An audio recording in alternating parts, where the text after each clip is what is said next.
Olá, alunos da EJA, tudo bem? Sou a professora Marita e hoje a gente vai começar a nossa conversa sobre a matemática, tá bom?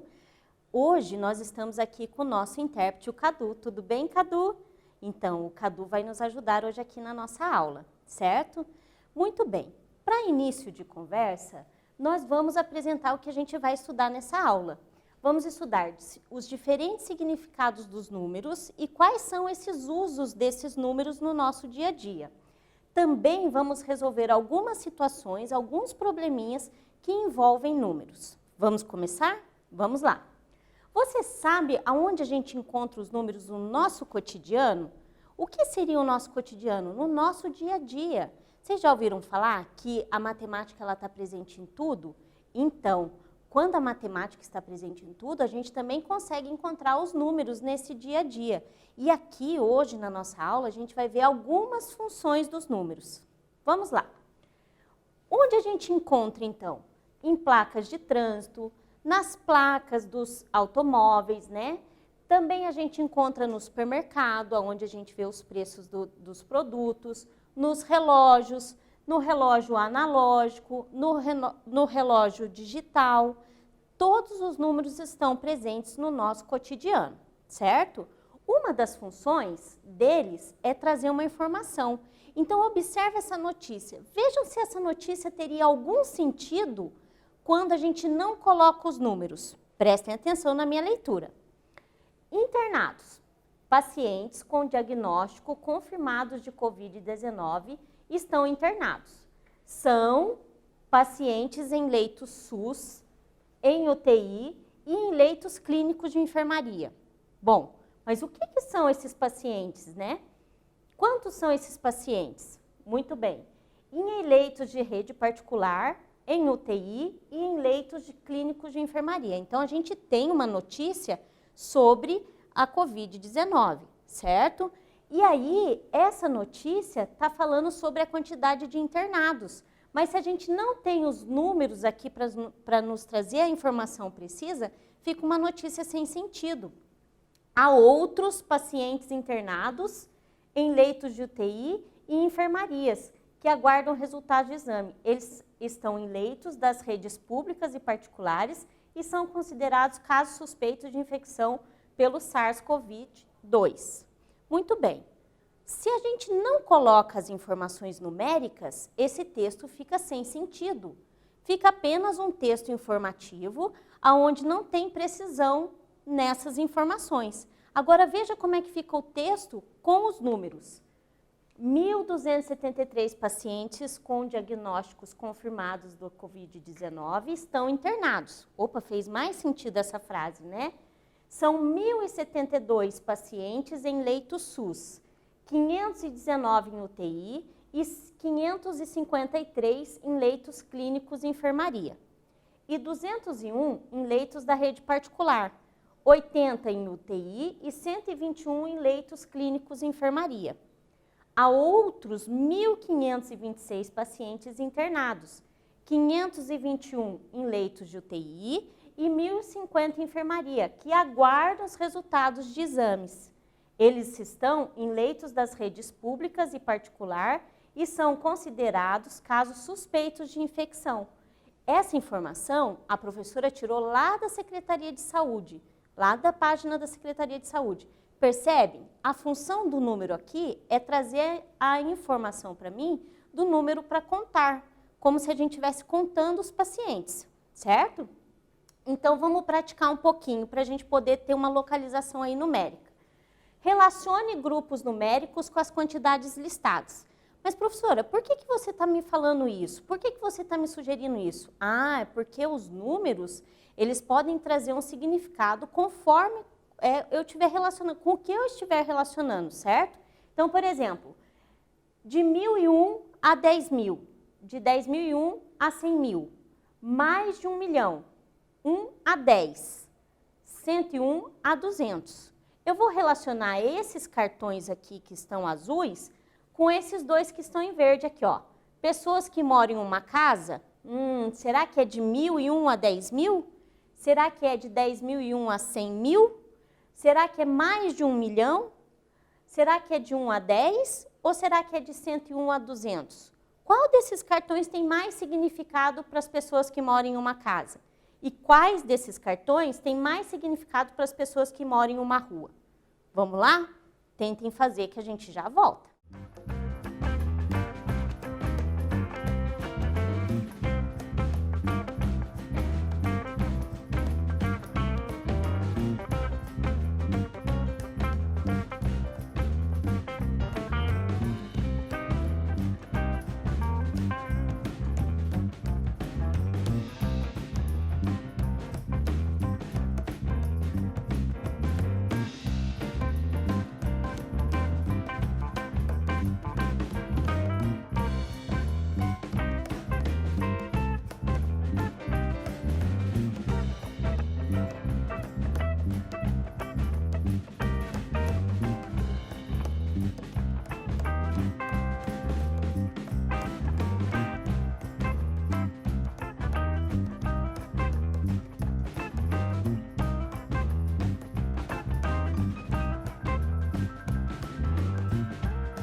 Qual que tem mais significado? Pessoas que moram em uma casa. 1 milhão, será que cabe 1 milhão de pessoas em uma única casa? Né? Então, a gente precisa observar. Eu acho que pessoas que moram em uma casa seria o cartão de 1 a 10. E pessoas que moram em uma rua poderia ser de 100 a 200, 101 a 200. Vamos ver? Muito bem, olha lá as relações. Entenderam como é que a gente faz esse exercício? Muito bem. Então, já que vocês entenderam, agora eu quero que vocês relacionem pessoas que moram em Curitiba, lembrando que Curitiba é uma capital grande, e pessoas que frequentam o Colégio Estadual do Paraná, que também é um colégio relativamente grande, tá bom? Vamos lá, tempo para vocês.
Curitiba é uma capital grande, então a gente vai escolher o cartão de mais de 1 milhão. E a escola, o Colégio Estadual do Paraná, que também fica aqui em Curitiba, que eu falei que era um colégio grande, a gente pode colocar ele na classificação de 1.001 a 10.000 estudantes que estão lá, né? Pessoas que frequentam lá o Colégio Estadual do Paraná, certo? Muito bem. Com isso, a gente tem a ideia de número para contar. E agora? Outra função do número. O número também serve para ordenar. O que é ordenar? Colocar em ordem. Então olha lá. Observe os resultados de uma prova de matemática da turma da professora Marita. A seguir, complete a tabela ordenando os estudantes, ou seja, eu vou colocar eles numa ordem. Então olha lá. Miriam fez 57 pontos, a Jaque fez 56, Suelen 55 pontos, Arabel, 60 pontos, Fabiano, 78 pontos, Marcos, 75 pontos, Fábio, 73 pontos, Marcel, 59 pontos e o Davi, 51 pontos. Eu quero que vocês organizem nessa tabela, pela classificação, os alunos e os pontos. Qual classificação? Do primeiro, segundo, terceiro, vocês vão colocar nesta ordem crescente. Vamos lá? Tempo para vocês.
professora usou uma palavrinha bem especial, que se chama ordem crescente.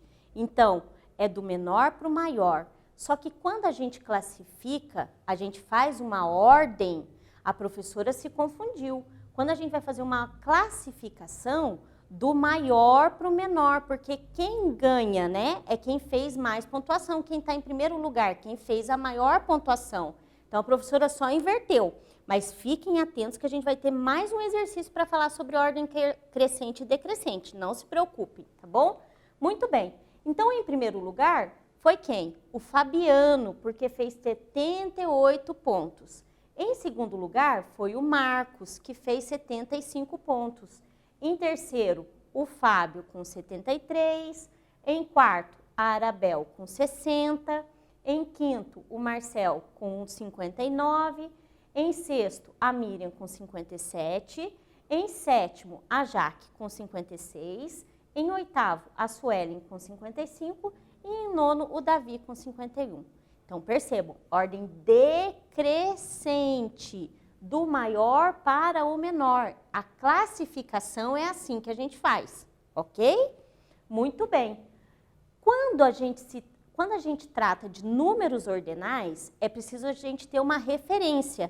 Eu só consigo dizer que alguém está em primeiro lugar em relação a alguma outra coisa, certo? Então, aqui no caso das pontuações, ó, o Fabiano está em primeiro lugar em relação ao restante da turma, porque ele fez mais pontos, certo? E assim a gente segue. Muito bem. Números para localizar. Vamos prestar atenção aqui nos números para localizar? O que é localizar? Ó? É onde a gente tem um endereço, aonde eu vou pôr uma situação, ou seja, eu vou cravar ali no meu mapa uma localização. Então, eles servem, por exemplo, uma localização geográfica, a gente vai utilizar latitudes e longitude, certo? Lá no globo terrestre. E para a nossa cidade, por exemplo, para a nossa residência, a gente vai usar o quê? O número, o apartamento, o CEP, isso tudo são números que são usados para localizar. Vamos praticar? Vamos lá. Observando aqui o plano cartesiano, isso aqui é um plano cartesiano, vocês vão dar as coordenadas nesta ordem, tá bom? X e Y dos pontos localizados. Então, por exemplo, ponto A. Quem é o meu X do ponto A? Quem é meu Y do ponto A?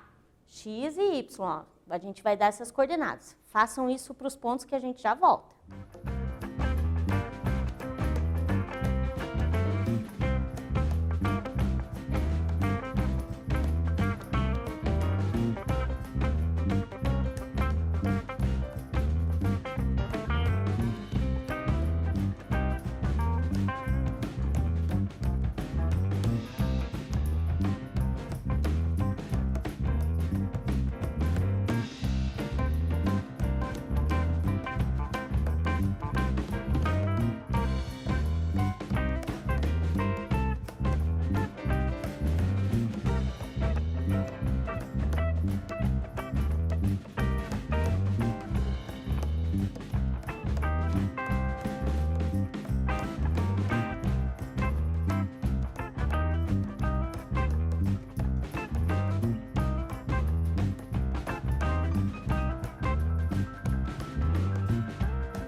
Localizaram? Vamos lá, bem rapidinho, bem facinho esse exercício, né? Ó, ponto A, mais 2 e mais 4, ó, x2, y4.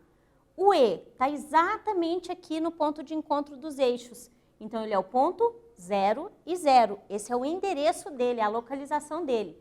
Ponto C, menos 4 e menos 2. E o ponto D, menos 2 e mais 2, porque seguia a ordem do x e y. Muito bem. Números para medir. A gente usa os números para medir comprimento, medir área, medir volume, não é verdade? Medir várias coisas, a temperatura. Então, a gente tem os números que nos auxiliam para medição. E aí, a gente vai para um praticando, ó. Para organizar a fila na entrada de uma escola, a professora Marita quer ordenar de forma crescente, opa, agora sim, do menor para o maior, de altura. Ajude a professora a organizar essa fila observando a altura dos alunos. A Suelen tem 1,53 m, a Jaqueline 1,65 m, o Fabiano 1,74 m, o Marcel 1,56 m, o Davi 1,49 m e o Fábio 1,55 m. Vamos lá? Ordem crescente.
Bem facinho, né? Todos têm 1 metro. O que vai diferenciar? A parte decimal. Então, eu vou olhar 53, 65, 74 e colocar nessa ordem crescente. Olha lá, o Davi é o menorzinho, 1,49. Suelen, 1,53. Fábio, 1,55. Marcel, 1,56. Jaque, 1,65. E o Fabiano, 1,74. Então, a ordem é o quê? Crescente, ó, do menor para o maior. Vamos ver mais uma coisa? Observe a tabela com a quantidade de celulares vendidos no primeiro semestre de 2020, em uma cidade do Paraná. Você vai copiar essa tabela no seu caderno e a gente já volta.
Copiaram? E o que eu quero que vocês façam aqui, ó? Janeiro foi vendido 1.200, fevereiro 2.420, março 1.580, abril 2.800, maio 3.200 e junho 2.500. O que a gente vai fazer? Letra A, ordene os meses em ordem decrescente de venda, ou seja, do maior para o menor. E qual vai ser a diferença entre o número de celulares vendidos nos meses de maior e de menor venda? Respondam aí.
Colocaram?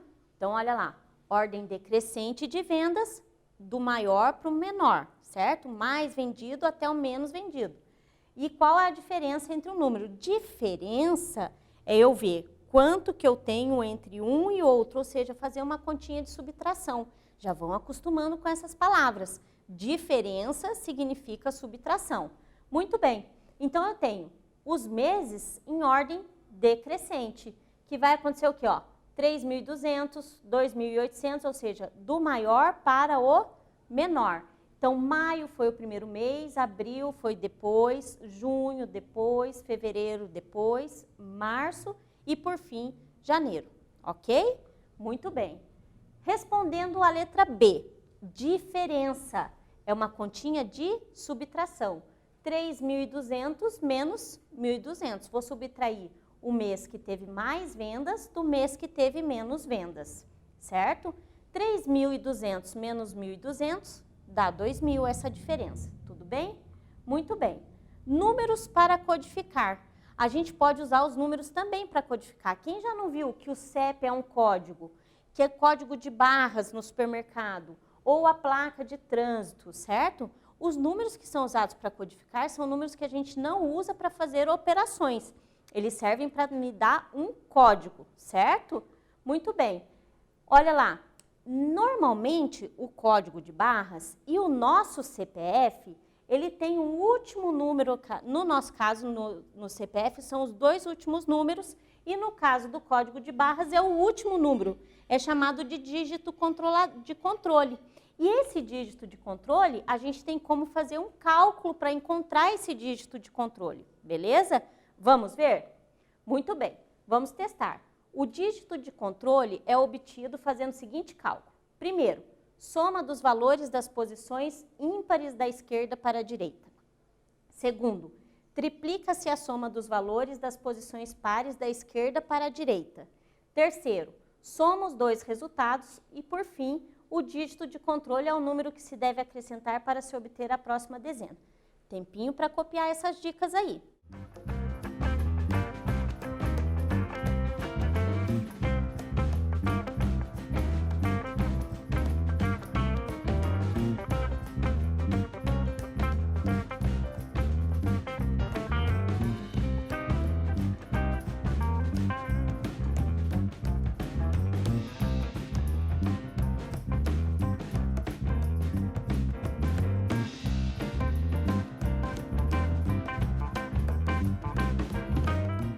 Anotaram? Muito bem.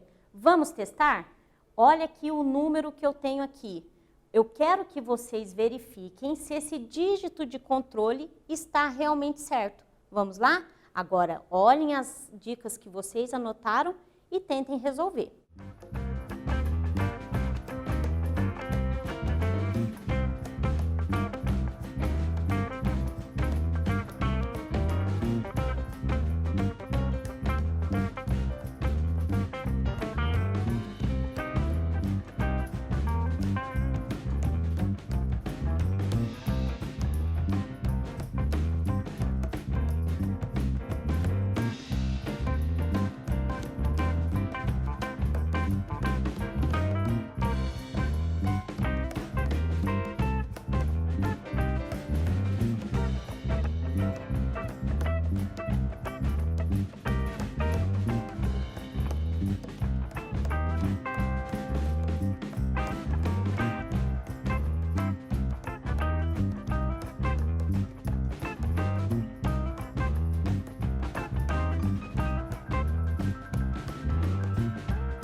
Facinho, né, gente?